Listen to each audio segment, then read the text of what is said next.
The 2006 United Nations Secretary General's Global Study on Ending Violence Against Women from Words to Action defines violence against women and girls as violence that is directed against a woman because she is a woman, or violence that affects women disproportionately.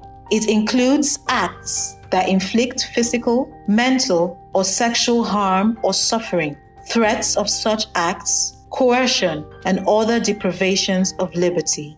Sadly, there is an alarming increase in all forms of violence against women and girls in Nigeria, with disabled females twice as likely to experience violence.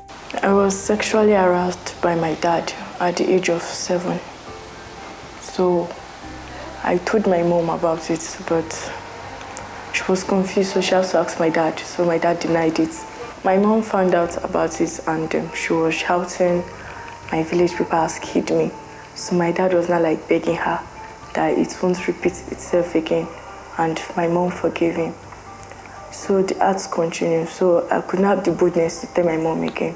When I was a little kid, I was being molested by my uncle when I was sent for a holiday in Calabar, and I couldn't stay anymore because he had a wife and that always said that I'm a marine spirit, so stuff like that. And the day I tried to tell her that her husband has been trying to sleep with me, that day she said I'm an agent of darkness. So apart from being sexually violated, I was also, that is domestic violence, so I went through it a lot. Girls are more likely to experience both sexual and physical violence than other combinations of violence, with 1 out of 4 having experienced sexual violence and 1 in 5 experiencing their first incidents of sexual violence before the age of 13.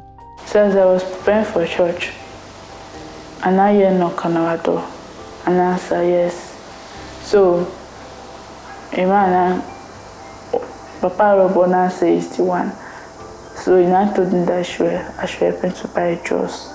He now hold my hand, he now pushed me on the chair, and I shouted, so he now covered my mouth. So he now tore my pants. He would tie a white towel. So he now, as he raped me finish, he now warned me that if I tell my mommy or my daddy or hear it for anybody, he will come inside and kill me. As he come inside and rape me, nobody knows. How he come inside and kill me, nobody will know. I now asked my baby to go and buy green for me. When she was growing, she said that the man called her, that fine girl come. My daughter now said that she's 10 years old. She now said that no, her mommy sent her. And she said she should go in a hurry and come back. She said she don't know when the man follow her back, grab her, held her hand, held her nose, grab her into his room and rape her, a child of 10 years. In Nigeria, cultural and social norms that support violence against women and girls are common in many regions and are driven and sustained by negative perceptions, gender stereotypes, silence, shame, and stigmatization, which further places women and girls at the back burner of the society. In September, I can't remember the date actually, I was called by a strange number, introduced himself as a detective, and he traced me down to my office, asked me to come outside. So I went outside. He said he was asked to pick me up and take me to the station. What purpose? He said he cannot disclose until I get to SAS office at Guzape.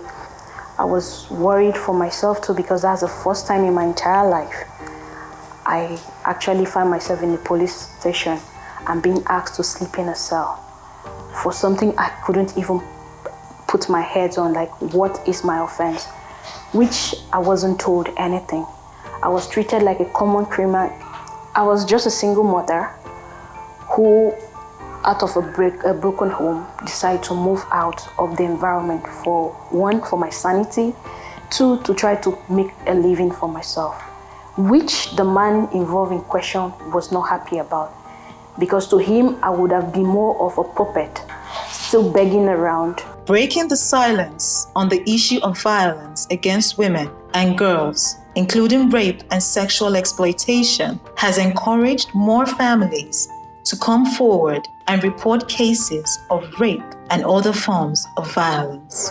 As long as the world sees women as unequal partners in its progress, you would find that issues that concern women will be pushed to the back burner. It's structural in the sense that this is something that permeates the entire society. So whether it's at home, in school, at the workplace, even going to the market, you find that there are people who are keen to ensure that women are treated as second-class citizens. Indirectly, this impacts on the issues women are concerned about, like violence. So when violence happens to women, just because they are women, just because they feel that they need to be subdued, the root cause is actually the fact that gender inequality is something that is recognized and is encouraged in all facets of society. I want to believe that this structural inequality you're talking about will be that thing called patriarchy, on which a lot of people have rolled out different mischievous ideologies just to ensure that women continually, are, subjected to a wide range of very unfortunate things. Of course, inevitably, it affects very negatively. There's a lot of negative masculinity where a lot of people feel the need to hurt or harm other people in order to feel like they are truly dominating. And that would account for why when certain men lose their jobs, they fear that the women are going to do to them what they are used to doing, which is not giving a fair chance, and they start fighting her. Now, with all this in mind, it's multifaceted anyhow you look at it. The situation of low access to justice for victims, the lack of concerted state action in the area of law enforcement reinforces an underlying culture of high tolerance for violence against women and children. There are laws that have been put in place to address gender inequality and discrimination, starting with the Constitution. And we also now have the Violence Against Persons Prohibition Act, which thankfully is being rapidly domesticated in other parts of Nigeria. So what needs to happen now is to make the laws, the contents of the law, a reality, a lived reality for women. The first step is, of course, making sure everybody gets to have a copy of that law, using popular media, the radio, the TV, using opportunities in communities, community town halls, market days, in order to share this information about the rights and responsibilities of the state, but also of the community to protect the rights of women. And finally, the government needs to put resources aside. These laws, protocols, and what have you exist at different levels to address the West African region, Africa as a whole, the entire world, with the UN conventions and treaties and the other protocols that exist.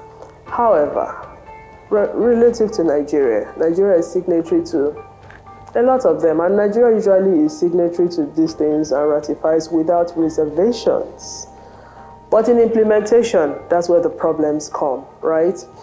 We've had issues around harmful traditional practices, where, of course, women are expected to start counting in the room after the last man is tired of counting in the room. And that's very wrong. It violates the basic human rights of women. This man that raped my daughter now, if you leave this man now, definitely he's not punished. He will still go and do it in another place and nobody is safe.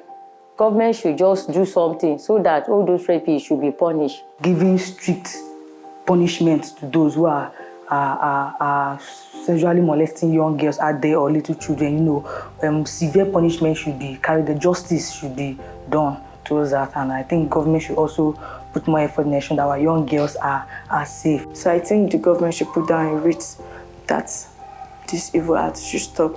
And secondly, there are laws that review the punishments given to offenders, but due to the bribing and corruption, the government are not following the laws again. Many of the people that should be the enforcers of this law are also still living in the same cultural society and have these biases that gives them the impression that these laws are just meant for, the lawmakers.